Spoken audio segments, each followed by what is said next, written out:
Seekor buaya kedapatan berkeliaran di sebuah pantai wisata di Polewali Mandar, Sulawesi Barat. Buaya sepanjang 4 meter ini bahkan berenang di sekitar wisatawan. Sementara itu di Halmahera Barat, Maluku Utara, ada seorang pria yang selamat dengan penuh luka setelah bertarung dengan buaya yang menerkamnya di pinggir pantai.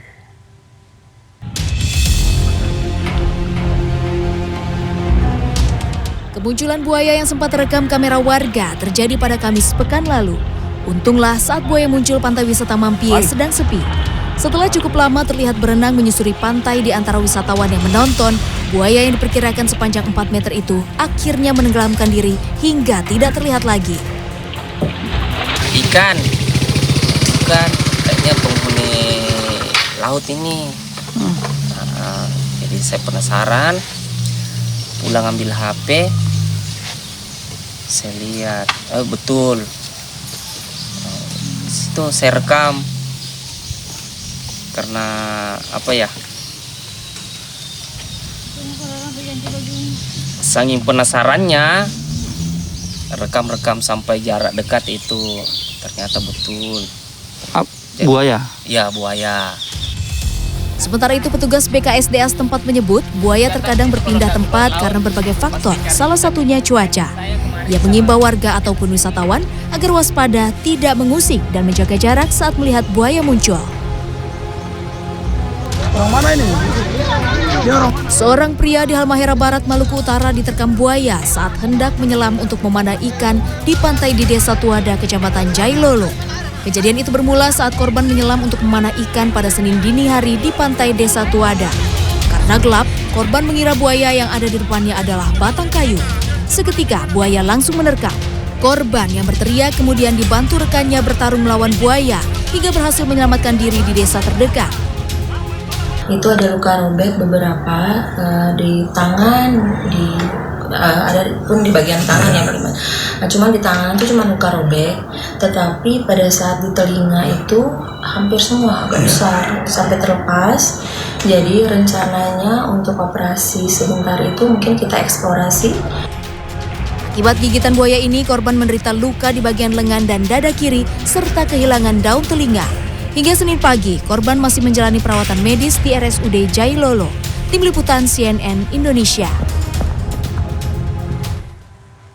Para tersangka kasus penembakan istri TNI Rina Wulandari di Semarang, Jawa Tengah diduga merupakan kelompok bayaran. Dugaan ini seiring dengan adanya pernyataan tersangka pelaku utama yang mengaku mendapatkan imbalan dari suami korban Kopral 2M yang saat ini sedang diburu tim gabungan Polri dan TNI.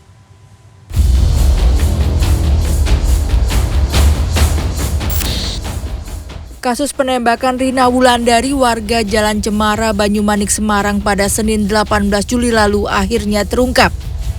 Berdasarkan rekaman kamera pengawas dan keterangan sejumlah saksi, tim gabungan Polri dan TNI meringkus 4 tersangka penembakan di tempat berbeda, yakni di Semarang, Demak, Klaten, dan Magetan.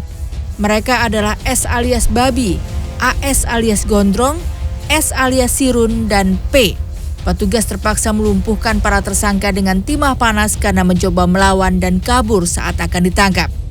Mereka diduga merupakan kelompok bayaran seiring dengan adanya pengakuan salah satu tersangka yang mendapat imbalan uang dari suami korban, Kopda M.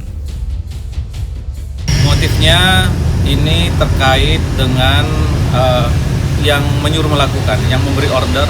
Para pelaku ini kan adalah pelaku bayaran yang diberi upah oleh saudara M, suami dari korban itu sendiri. Terkait kasus penembakan istri TNI, Panglima TNI Jenderal Andika Perkasa menyebut selain menangkap 4 pelaku, tim Polri dan gabungan jajaran Kodam di Jawa Tengah juga telah menangkap 1 orang yang menyiapkan senjata rakitan untuk menembak korban. Andika menegaskan pihaknya telah menyiapkan pasal-pasal KUHP dan KUHP militer yang relevan untuk menjerat Kopda M. Kita sudah siapkan pasal-pasal semua yang relevan kita kenakan. Bukan hanya pasal di KUHP, kemarin sudah saya sebut, pasal 340, pasal 53 Junto 340, tapi juga KUHP militernya.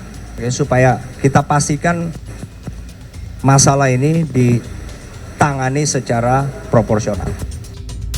Tim gabungan Polri dan TNI kini berfokus memburu Kopda M yang menghilang hingga di satuan kerjanya Arhanud 15 Semarang yang dinyatakan tidak hadir tanpa izin. Petugas meminta Kopda M segera menyerahkan diri sebelum dilakukan tindakan tegas dan terukur atas perbuatan yang disangkakan. Tim Liputan CNN Indonesia.